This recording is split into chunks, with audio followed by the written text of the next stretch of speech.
Hai semuanya, selamat datang di channel ini lagi. Bagaimana kabar kalian semua? Semoga sehat selalu ya, amin. Pada video kali ini, admin akan mempersembahkan lagi spoiler Perfect World episode 226. Sebelum lanjut, jangan lupa untuk like, comment, and subscribe ya, agar tidak ketinggalan notifikasi seputar Donghua dan dukung channel ini. Kalau udah, mari kita langsung saja. Cerita berlanjut setelah Si Hao membunuh binatang raja kekosongan dan binatang raja berkepala tiga, lalu menaklukkan Mendao sebagai pelayan Si Hao dan para ras asing mundur karena malu. Kemudian, medan perang pamungkas para dewa pun muncul, dan semua orang ingin mencobanya agar mendapatkan kesempatan. Pengalaman Si Hao adalah yang paling unik karena Si Hao seolah-olah telah bereinkarnasi melintasi ruang dan waktu, dan dia tiba di suatu tempat yang tampak seperti negeri dongeng yang indah, di mana juga terdapat seorang dewa dengan kecantikan yang tak tertandingi. Terlihat bahwa sosok abadi yang cantik itu sungguh cantik. Dia mengenakan gaun panjang nan anggun, perhiasan emas di kepalanya dan berbaring di kursi dengan malas. Penampilannya sungguh mengesankan, meskipun abadi yang cantik itu telah lama gugur dalam perang kuno dan hanya tinggal jejak jiwa spiritualnya. Tetapi dia telah membawakan Si Hao kesempatan yang besar. Abadi yang cantik itu tidak hanya menjawab kebingungan Si Hao tentang reinkarnasi, tetapi juga membiarkan Si Hao mencicipi sebotol anggur berkualitas. Perlu diketahui bahwa sebotol anggur berkualitas ini berisi seluruh era kuno abadi dengan berbagai keterampilan, makhluk dan pertempuran, seolah-olah Si Hao telah mengalami seluruh era kuno abadi. Tujuannya adalah agar Si Hao memahami era kuno abadi dan melangkah di jalannya sendiri. Dari sini kita dapat melihat bahwa ketika Si Hao sedang memahami era kuno keabadian dalam domain anggur, Raja Abadi ras asing, Raja Merah yang sedang duduk di zaman kuno, merasakan keberadaan Si Hao. Sosok Raja Merah asing tersebut tampak gagah dan mendominasi. Dia bahkan bermain-main dengan planet-planet di tangannya, menunjukkan kekuatannya yang abnormal. Admin pikir dia lagi main lato-lato. Dalam sungai sejarah yang panjang, Raja Merah menyadari bahwa Si Hao mungkin adalah orang yang dapat menggulingkan ras asing, sehingga dia segera menyeberangi sungai waktu yang panjang dan bersiap untuk menghabisi Si Hao. Meskipun Si Hao bukanlah orang pertama yang dianggap sebagai variabel oleh Raja Merah asing, dia lebih suka membunuh seseorang secara tidak sengaja daripada melepaskannya.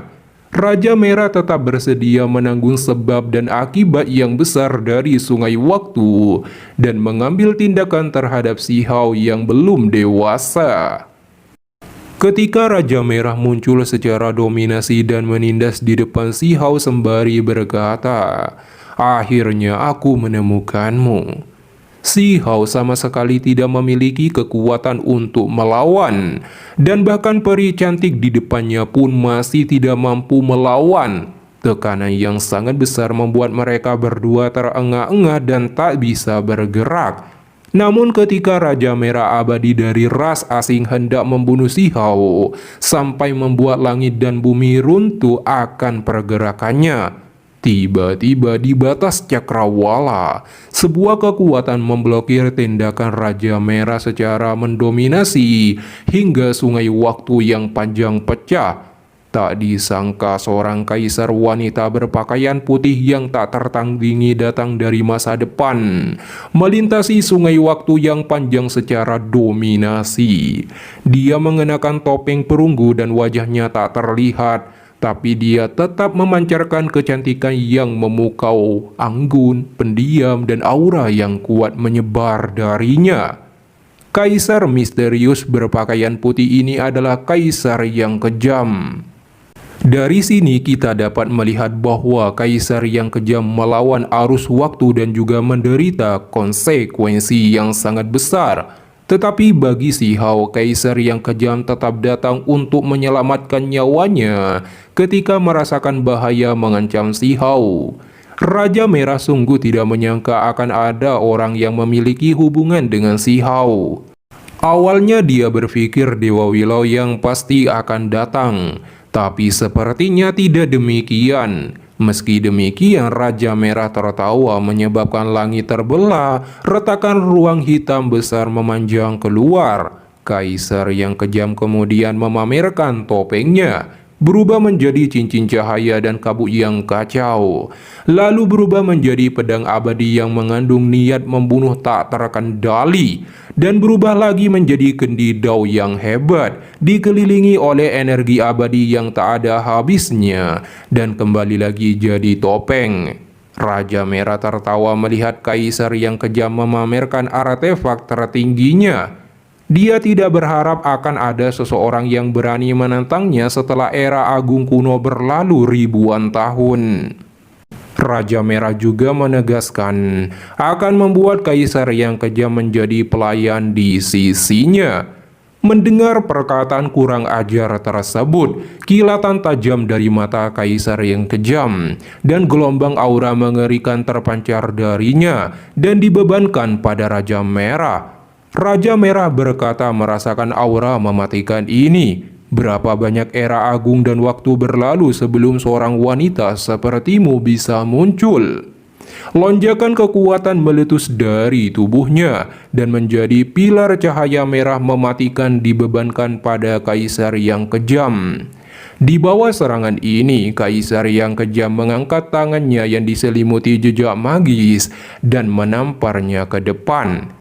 Sebuah kekuatan melesat membuat langit dan bumi yang dilewatinya bergetar hebat. Saat bertabrakan dengan serangan Raja Merah, pilar cahaya merah diubah menjadi ketidakadaan oleh kekuatan kaisar yang kejam.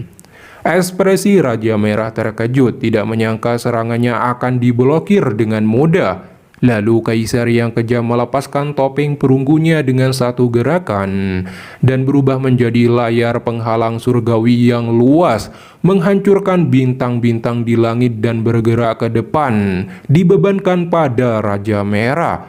Raja Merah sangat terkejut dan menjadi serius.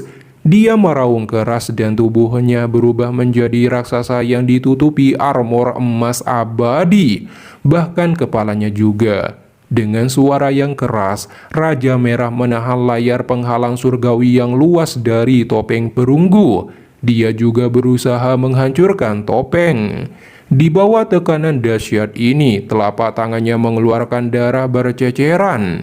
Tiba-tiba letusan kekuatan menakutkan terpancar dari telapak tangan Raja Merah, menghantam keras topeng perunggu, menyebabkan garis demi garis retakan mengalir di langit dan sepertinya akan hancur. Ketika Si Hao dan Abadi yang cantik melihat adegan yang di luar imajinasi, mereka sangat terkejut dan tegang. Topeng perunggu hanya bergetar, tetapi pada akhirnya tidak pecah. Raja Merah segera menggunakan berbagai metode keterampilan dewa yang diakumulasikan ke dalam tinjunya dan bertubi-tubi membombardir topeng perunggu. Topeng perunggu melepaskan cahaya abadi dan tetesan air mata jatuh, lalu membesar dan berubah menjadi lautan yang segera menelan Raja Merah. Raja Merah melepaskan seluruh kekuatan dewanya untuk membebaskan diri, dan di waktu itu juga melepaskan serangan ganas. Hal ini menyebabkan kekacauan primal, bumi berguncang dan langit robek hingga menciptakan lubang hitam. Si Hao dan Abadi yang cantik tercengang melihat pertempuran yang sangat melebihi imajinasi mereka ini. Raungan menakutkan Raja Merah dan tubuhnya seperti terbakar menyebabkan semua air menguap dan membuat kubah surgawi melemah. Raja Merah kemudian melesatkan ekornya seperti tombak perang ke arah topeng perunggu. Topeng perunggu bergerak mengumpulkan semua kabut dan dijadikan perisai. Saat berbenturan suara keras terdengar. Setelah itu topeng perunggu terbang menuju kaisar yang kejam. Raja Merah segera mengejarnya sembari berkata, "Kamu pikir kamu akan pergi kemana?" Dia berlari di sepanjang sungai waktu yang panjang, menginjak bintang-bintang, membuat mereka meledak satu demi satu. Pemandangan yang benar-benar menakutkan. Kaisar yang kejam mengulurkan tangannya. Topeng berhenti, mengeluarkan cahaya abadi dan berubah menjadi pedang abadi. Pedang abadi segera melepaskan cahaya ilahi yang menerjang ke depan. Ekspresi Raja Merah langsung berubah. Dia langsung mengayunkan ekornya dan bertabrakan keras dengan pedang abadi. Imbasnya ledakan besar terjadi. Gelombang energi menyebabkan kekacauan di area yang luas. Raja Merah terpukul mundur dan pedang abadi terus menerjang. Raja Merah mengayunkan kedua tangannya dan ekornya untuk memblokir pedang abadi, sehingga darah berceceran darinya. Tetapi darah itu segera mengalir ke arah kaisar yang kejam dan membentuk formasi pembunuh yang mengejutkan dunia. Pada saat ini, temperamen Raja Merah berubah menjadi lebih sadis dan auranya juga menjadi lebih kuat. Terlepas dari mana kamu berasal, terima dulu brandingku dan kemudian aku akan mudah untuk melacakmu di masa depan. Kamu terlalu banyak berpikir dan omong kosong. Kaisar yang kejam akhirnya berbicara, dan pedang abadi berubah menjadi ratusan hingga ribuan garis pedang. Semuanya mendarat di tubuh Raja Merah. Pada saat itu juga tubuh Raja Merah memancarkan cahaya dengan semua jenis keterampilan untuk memblokir ribuan bilah pedang abadi. Namun dia masih tidak bisa melindungi seluruh tubuhnya. Armor emas abadi di tubuhnya akhirnya pecah dengan ratusan retakan. Darah menyebar keluar dari tubuhnya lagi dan lagi dengan tubuhnya terpukul mundur terus-menerus. Raja Merah berkata, semakin banyak darah yang mengalir dan bercampur semakin deras di sungai waktu akan semakin menyedihkan bagi musuhnya. Semua darah berkumpul di lingkungan wanita berpakaian putih, berubah menjadi pola yang paling kompleks, membangun formasi pembunuh yang mengejutkan. Kaisar yang kejam mengayunkan tangannya dan menghamburkan sebagian darah, tapi kembali berkumpul lagi. Kaisar yang kejam akhirnya membentuk gerakan ilahi dan sinar cahaya menjadi kendi.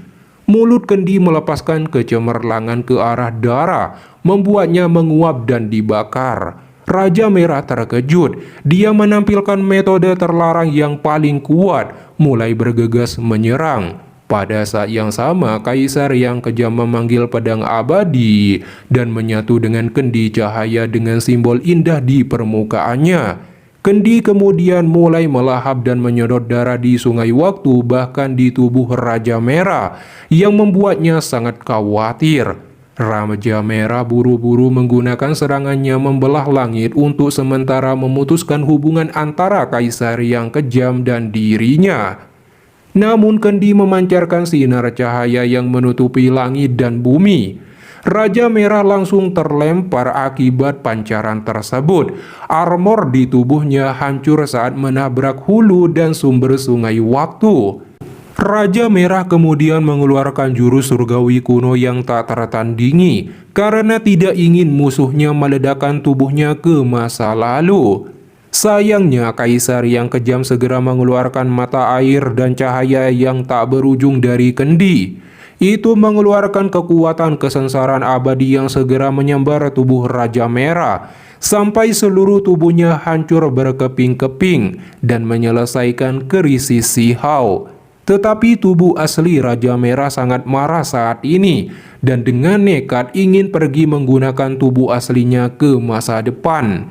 Namun Kaisar yang kejam langsung memutus sungai waktu sejarah yang panjang, membuatnya mustahil untuk datang, bahkan menghapus jejak Sihau, sehingga tubuh asli Raja Merah tidak dapat menemukannya. Setelah itu Kaisar yang kejam melihat Sihau sembari berkata sebelum akhirnya berubah menjadi hujan cahaya dan menghilang. Aku akhirnya melihatnya sendiri. Lahir di dunia ini, perjalananmu lebih sulit dan pahit daripada yang lain, dan harus menghadapi tahun-tahun tanpa akhir sendirian.